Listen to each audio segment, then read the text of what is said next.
Victoria mentioned, this is the third in a trilogy of sorts in that they all take place in the same town, a fictional town called Wallthorn. And I'll grab the other two. And they're all books about youth sports. And there's so many things that are fascinating about youth sports, some of which are amazing, and some of which are less amazing, because my wife Kathy and I had children that all went through sports programs. And while I loved watching them play sports, I also realized that there was something amiss in how they were affecting kids' mental health, state of being, society in general, the culture that we live in. And it's not earth-shatteringly new that they've become more intense at an earlier and earlier age. They've become more pressurized for the kids. Adults are placing a lot more value in success and achievement and placing that pressure onto the kids. And it's big business too. And there's actually a huge article in the New York Times just a few days ago about how much money is currently being made in the industry of youth sports, and how much that financial investment that parents are being forced to make now, those who can afford it anyway, is resulting in the pressure that they're feeling to get a return on their investment, be it getting into a good college, getting a college scholarship, getting a leg up through sports somehow. And so the idea that it's a great way to bond and team build and learn how to win and lose with dignity and all those things that are what are so wonderful about sports and still are an element of youth sports, absolutely, are now being counterbalanced and even challenged by the negative aspects of it, including the pressure and the drive to succeed and the win at all costs mentality that is starting to seep into youth sports culture at a younger and younger age. And whenever I talk to kids about this, which is often, I say I'm not expressing this as an outside scolder or an outsider in any way, because I was a part of the system and I had kids who played sports and I was caught up in the sports fever as much as any other probably overactive, over-involved parent. And I look back on it now and I'm like, well, that was crazy. Like, what had happened to me then that made me get so swept up in their accomplishments within sports, their winning versus their losing. So it's a very difficult thing to address, because it's usually addressed by people on the outside or people who have experienced it previously. But when you're in the middle of it, it's such a thing you get swept up in that you're too busy being involved in it and being caught up in it that you're not able to step outside of yourself, at least. So what I've tried to do with these books, which are geared mostly toward sixth graders and up, although there are some younger kids who have read these books, certainly, and up to early high school, even middle high school, they've been on some high school lists, is to write in such a way that kids can see themselves in it, those who play sports, but also kids who are just going through the high school existence or the middle school existence, trying to balance the pressure they put on themselves and the pressure they feel from adults and people around them with perspective and trying to maintain a balance that is either through sports just to have fun and to have a great time, and also to not lose sight of the fact that they're young, they're in middle school or high school, and this is not a time to torture yourself or beat yourself up about worrying so frantically about achievement that you lose sight of the joy of living. Because it's very sad when you hear people and adults talk about high school as a tricky time, it's a tough time, and there's a lot of people out there who do it. And it's caused by all sorts of things, but I've chosen to hone in on youth sports as one of those reasons. So the first book in the series was this one, Game Changer, which is kind of a high concept mystery, for lack of a better word. The main character in this book is in a coma, basically for the whole book. So he doesn't say a word. So that was its own interesting challenge, writing a book about a main character who never speaks. You do hear / read his inner thoughts, which are a jumble, because he's suffering from a brain injury that occurred on the football field in a preseason practice with his teammates. He's a rising high school freshman. And as his parents and friends and family gather around his bedside to talk to him, because his doctors have told people to talk to him, because even though he can't respond, he can absorb and listen. They're also starting to talk amongst themselves, both literally and through social media and through texting, and discovering that what happened on the field that day wasn't exactly a cut and dry football injury. Something else happened on the field that day. Something that was indicative of the football culture at large. And it's not a condemnation of sports or football at all. As I say in author's notes in the end of these books, my kids played sports. One of our kids played football, and he loved it, and I loved watching it, and I still love football. So it's a conundrum that I think a lot of people in this country have, which is that they know there are things about sports, especially football, that on the surface would make you go, I would never like a game like that, but then you still love it. So I'll talk a little bit more about that in a minute, but that's Game Changer. Rivals came out last year. It's about two basketball players, middle school basketball players in the town of Walthorpe, rivals who come from different socioeconomic backgrounds, one wealthy, one more working class, and how their basketball skills are being used both by them and the people around them to try to show how much they can accomplish in school and or life. One of the kids is the son of a basketball player who's being trained / groomed to become a basketball player through money and teaching and equipment, and he's good, but he's not great. And that causes its own stress. And the other kid who is more working class is a very talented basketball player who is being pressured both subtly and overtly by his family and by others to use his basketball to improve his station in life. And while he likes basketball very much, he doesn't necessarily want to devote his life to it. So he has to figure out that conundrum. And these two are kids who were very good friends when they were 10, when they played basketball for fun in the schoolyard, and are now being treated as the great hopes of their various communities. And how do they balance their friendship, which has turned into a bitter rivalry, with the need to treat basketball more as a job than as something they love to do, even though they're 13, 14 years old. So that is Rivals. And that brings us to Dinged, the book I'm going to talk a little bit more about today. And Dinged is an idea I had a long time ago. I think maybe even before Game Changer, but I actually sold the concept of Game Changer to my editor first. And then when I pitched Dinged to her, she said, I don't want to do 2 football books in a row. So that's where Rivals came in.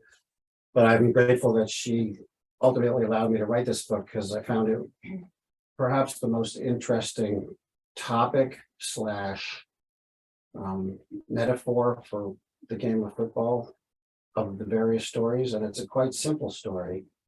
And that is, it's the main character is a boy named Caleb Springer, who is an incredibly talented freshman football phenom, high school quarterback, already the starter on his high school team. And he's the son of a local celebrity who was an NFL star receiver, Sammy Springer. And as Caleb's career takes off and it becomes clear that the sky is the limit for him, and the college scouts come calling, and his friends treat him like royalty, and he really has everything a budding high school superstar jock could have. His father starts to show signs of mental and cognitive decline. And it starts out fairly innocuous with loss of memory, episodes of uncertainty, a few flashes of anger. And then before too long, it becomes a much more acute case of anger management and dangerous situations that his father puts himself in. And Caleb suddenly realizes that if he continues playing the sport and continues the track that he's on, which can ultimately afford him possibly and quite probably glory and riches and everything that comes with it, he also is risking his health, and he is risking a future that he sees in his father. And so that is an intense dilemma that he faces. And that is what this book Dinged is about. I'm just going to read my author's note first, and then a few pages on the inside. And then we can, if anybody has any questions or would like to talk about it, we can open up to questions.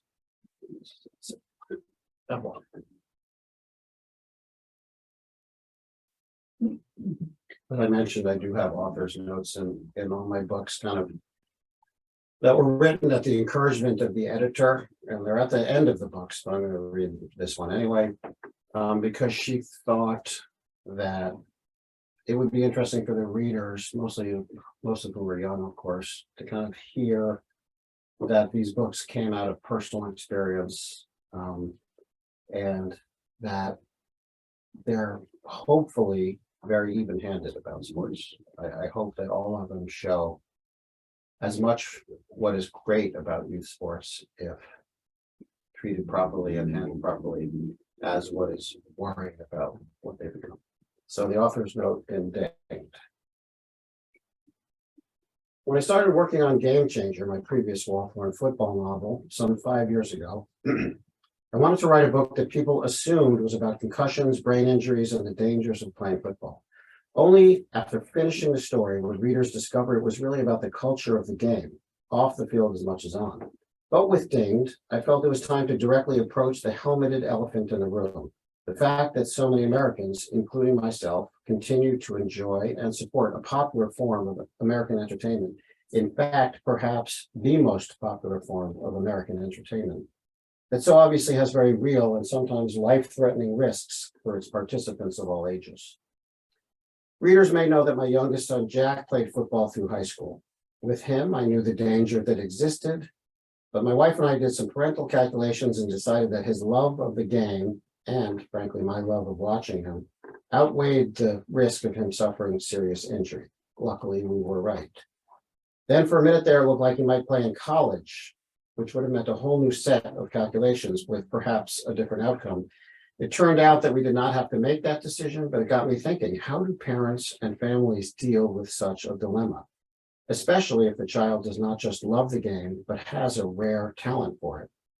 That seemed like conflict enough. Then add in a father, himself a former star player who is now suffering terrible health issues as a result of playing, and you have a recipe for some absorbing, thought-provoking drama. A lot of people have written me over the last few years asking why there wasn't a sequel to Game Changer. My answer was always the same. It seemed like that particular story had run its course, even if Teddy Youngblood's own journey was just beginning. But Dinged could certainly be considered a continuation of sorts. It too addresses questions that I frankly have no answers for. Why do we still love football? Why do I still love football? What can we do to make sure that those who play the game are as safe as possible? And knowing that it's not possible to make every player safe all the time, is it acceptable to continue to go to the high school stadium on Friday night, or turn on the TV every Saturday or Sunday or Monday night and watch and cheer and enjoy? The last thing I want to do with this book is tell readers what to think. I only want to encourage them to think. That is the gift of complicated subjects and compelling storytelling. Hopefully, I've done my part with the storytelling. The rest is up to you. So that's the author's note at the end. I'm going to read just a few pages that take place. I mentioned that he is getting recruited by his high school. Sorry, I'm just finding it. Okay. He's getting recruited by a friend of his father's who also happens to be a coach at a major college football program in their state. And as part of the recruitment, he has invited Caleb and his father, his old friend, to come to a game and go into the locker room and meet the players and kind of be seduced by the atmosphere of major college sports. And his father is incredibly excited about this because A, he wants his son to follow in his footsteps, and B, he wants to introduce him to some of his old friends from the NFL. And he is thrilled to discover that one of his former colleagues in the league is at this game. And this scene takes place after the game is ended, and the coach, whose name is Brandon Williams, invites them into the locker room along with this other former player that Caleb's father knew. Sorry, I can't read with my glasses on. The first thing that hits you in a college locker room is the smell. It's a whole different level of stink. There are wet towels everywhere, random shoes and cleats and pads and mouth guards all over the place.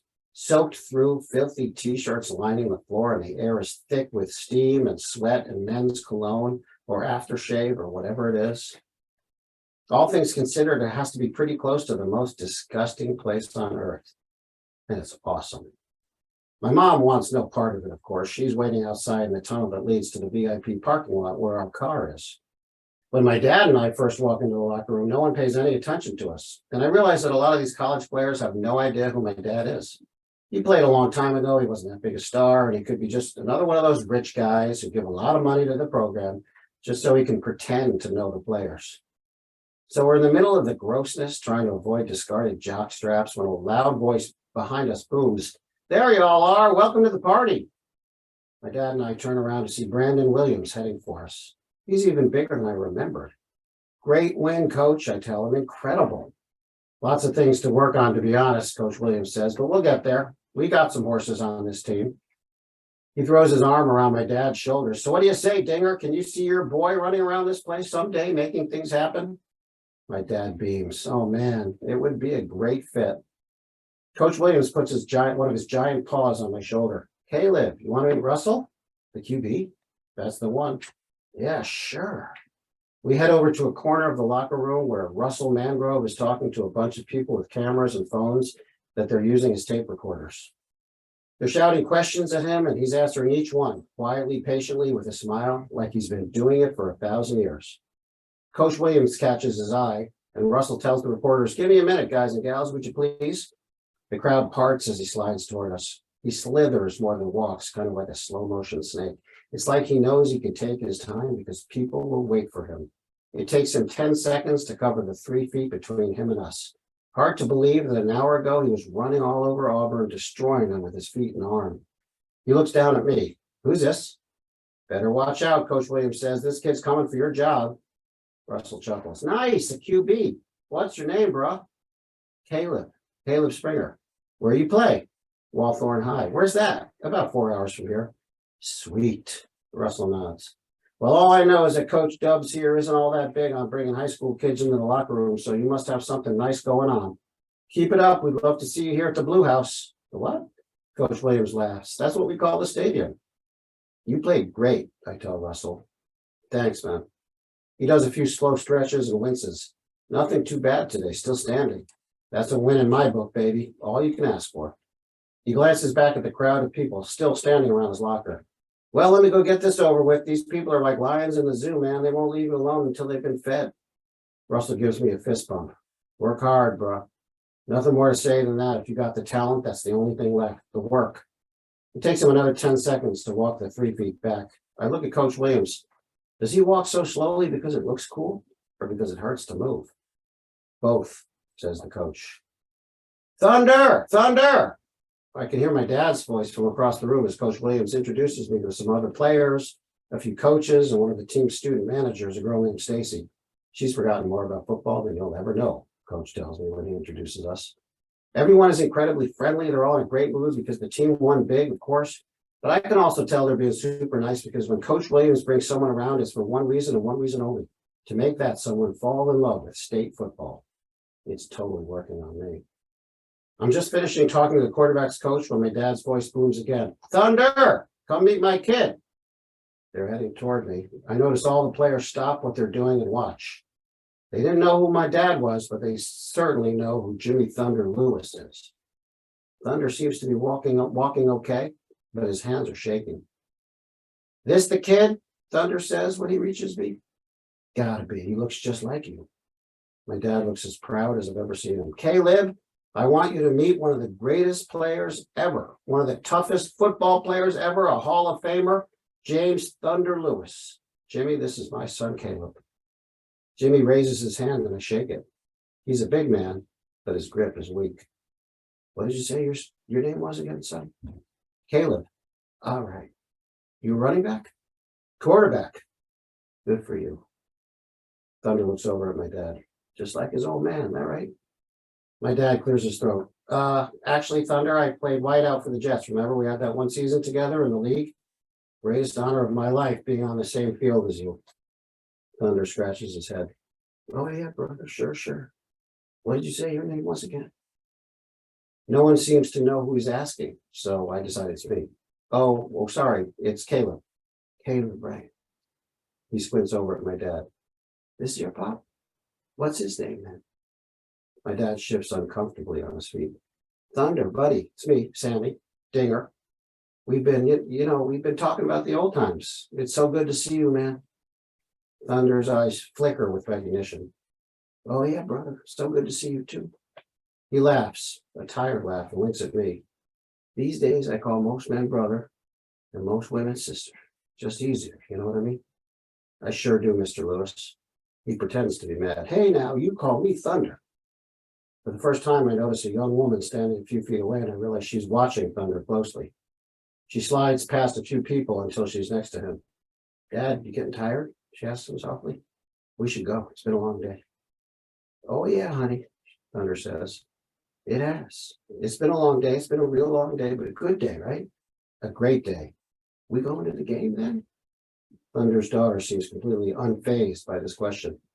The game just ended, Daddy. State won big. His face lights up. Oh, that's great. That's just great, baby. She gently takes his arm and starts guiding him out of the room.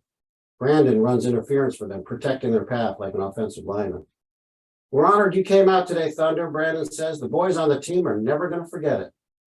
See you soon, brother, Thunder says to no one and everyone. Then he slowly walks away with his daughter holding his arm. I'm standing next to my dad, waiting for him to tell us what to do next or where to go. I figure we'll follow them out, but instead, he just stands there watching them. Dad, I ask him after a minute, should we go too?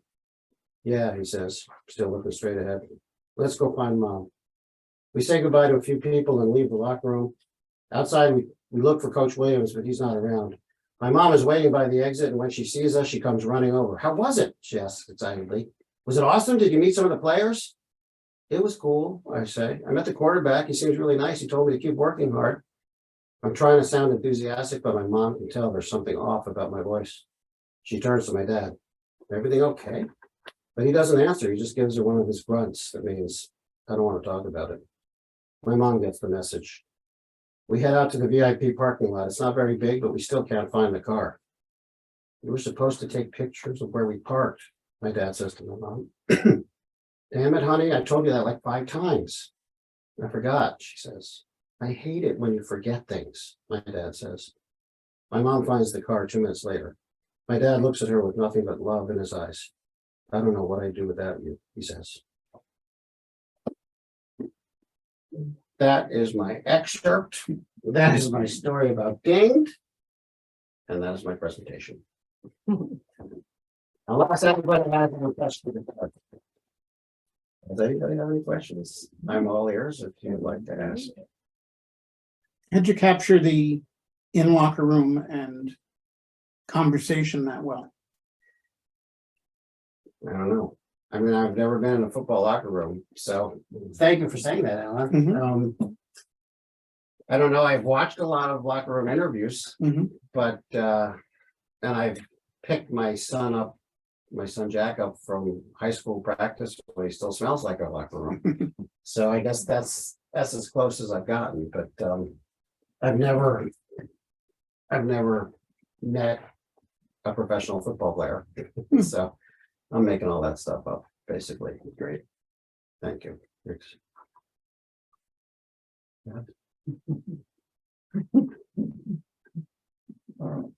How did you two guys get here? Just out of curiosity. Yeah, so I mean, I've been to the Middletown one and they were telling me that we had a lot of events going on, so I just decided to come to you. So, Well, yeah. thank you. Thanks for You're coming. welcome. Thanks for coming. Mhm. And I'm tagging along with her. The wingman. Nice. Nice. I have a question. So it seems like most of the stuff is based on like head injuries. Is The that, two football books are, although the first one, as I said, is kind of a misdirect. yeah, For those who read it, they know what I'm talking about. And I don't necessarily want to spoiler it, but his injury in the first book, while a head injury is not from a typical football situation, something else happened on the field involving the other kids and hazing ritual and stuff like that. So I did read that book. game changer. I gave it to Marie, my nephew, Alright. who's plays football, and I gave it to him for Christmas and he really liked it. Oh, that's nice. But I was always just surprised, like, when I was growing up, Joe Namath was huge, and, Yeah. I remember seeing him at one point on television and he could barely walk. And I was like, Yeah. oh, like, it didn't even occur to me, Yeah. you know, and that's when they used to inject them and, you know, send them back out on the field. Yeah. But, And they didn't count concussions either. right, so that was It's like actually an critical. equation. It's funny because the New York Times and other major media outlets have taken the professional athlete, the professional football player CTE crisis and really run with it. They write about it all the time. Mhm. They have kind of made it one of their pet causes. And as a result of the media fascination and microscope, the league, NFL and college and even high school, they are finally doing what they can to change the equipment, change the rules, have very intense concussion protocols. If someone shows any sign of falling on their head or landing on their head, they are immediately yanked off the field and put into a tent. And anybody who watches football knows this whole drill. And so everybody now is fully admitting it's a problem, but it's not necessarily, it's not eradicating the problem. And there's absolutely no way it can be completely eradicated as long as football still involves helmets hitting, smashing. There's a lot of rules now about head-to-head hitting, that helmet to helmet, that didn't exist in the old days. But it still happens frequently. Sometimes it happens unintentionally when a guy bends over right as the other guy is going to hit him and their helmets flash.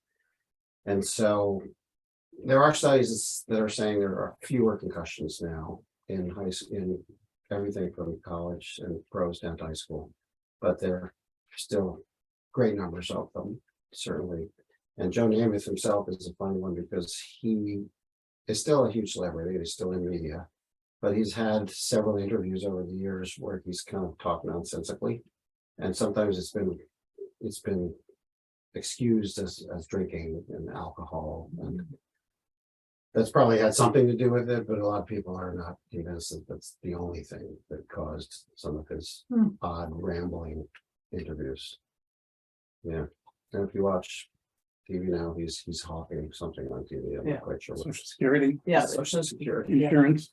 Yeah, But is it football, like, I'm just thinking of other sports as well that might have head injuries. But they I'm do, assuming football is- but a lot of people blame helmets for football's problem because okay. players act invincible once they put their Yeah. helmet on, Oh, in a way. Apparently, some people say, like talk about like, oh, if you actually use leather helmets or whatever they used to use in the past, there'd be less incidents of, because people wouldn't lead with their head as much Exactly. anymore.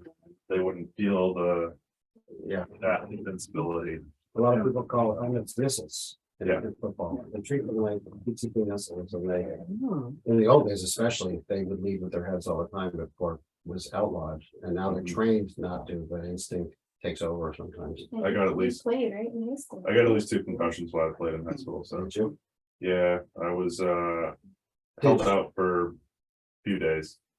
But nothing crazy. And the other thing is when you get back then, so this was, I was,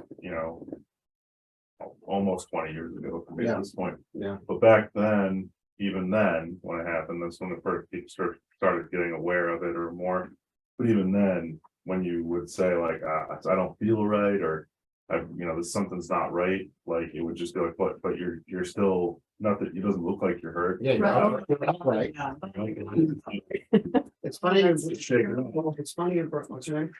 Dave, Dave, yeah, it's funny you brought that up because there are things in this book about that very culture where even, and I should have kind of made this the second half of my point about how everybody's trying to make these rules to mitigate this kind of injury. You can't change the culture of the game that has been in existence for 100 years overnight or even in a number of years. And that culture is so dependent on players feeling tough, acting tough, being tough, not being soft, shaking off an injury that they shouldn't be shaking off. Mhm. And even worse, people around them allowing them to shake off an injury. they hit shouldn't be hard, shaking off. be tough, be vicious on the field. Yeah. But do it all within the rules though, Mm. as long as, well, unless, you don't get caught or Yeah. whatever. Yeah. And, be invincible and play through any issue. Yeah. And if it's not like an issue that anybody can see, just tough it up. Yeah, Yeah. and that's still going on, absolutely. Yeah. I also, when I talk to kids, I talk about how culture has changed so much and how adults can talk to children, and there are so many strict rules about verbal abuse, as we all know. But I would pick my kid up from football practice, and if I were there for the last 10 minutes, I would hear some of the things they say. It's not just like, be tough and be invincible, the things you're talking about. There's like still misogyny out there, there's still, I use a very PG version of what was. yeah, said. yeah. It's like if a Yeah. piano teacher talked to a piano student that way, they'd be arrested.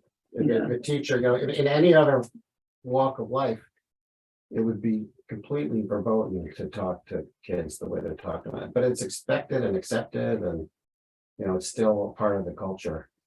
But then I say, but my son Jack loved all his coaches, loved his teammates, loved his coaches. And he has admitted to me that he got his bell rung once or twice and did not want to come out of the game and did not want his friends and his teammates and his coaches to think he was soft. Went back out there. And I don't think that will ever change because that's just human nature. And in football, that aspect of human nature is still tacitly encouraged. Well, and I think at that age too, Yeah. in high Mhm. school, they're not gonna say, Yeah. oh, that hurt. It's funny, I think in high school and even middle school, high school, it's worse because they're not under the microscope the way the NFL. I don't know what happens in practice, but in NFL, every camera will catch somebody wobbling back to the huddle Mm. and they'll be yanked down immediately. So you can't really get away with that kind of behavior in high profile situations because everybody's watching. But on a high school field, when everything's happening quickly and there's no cameras around, and I still think, the idea of a kid getting injured in high school to the point where there's lasting damage or the odds are microscopic because it's just a gentler form of football and it's I think in college is when you have to start really evaluating the pros and cons versus playing or letting your kid play.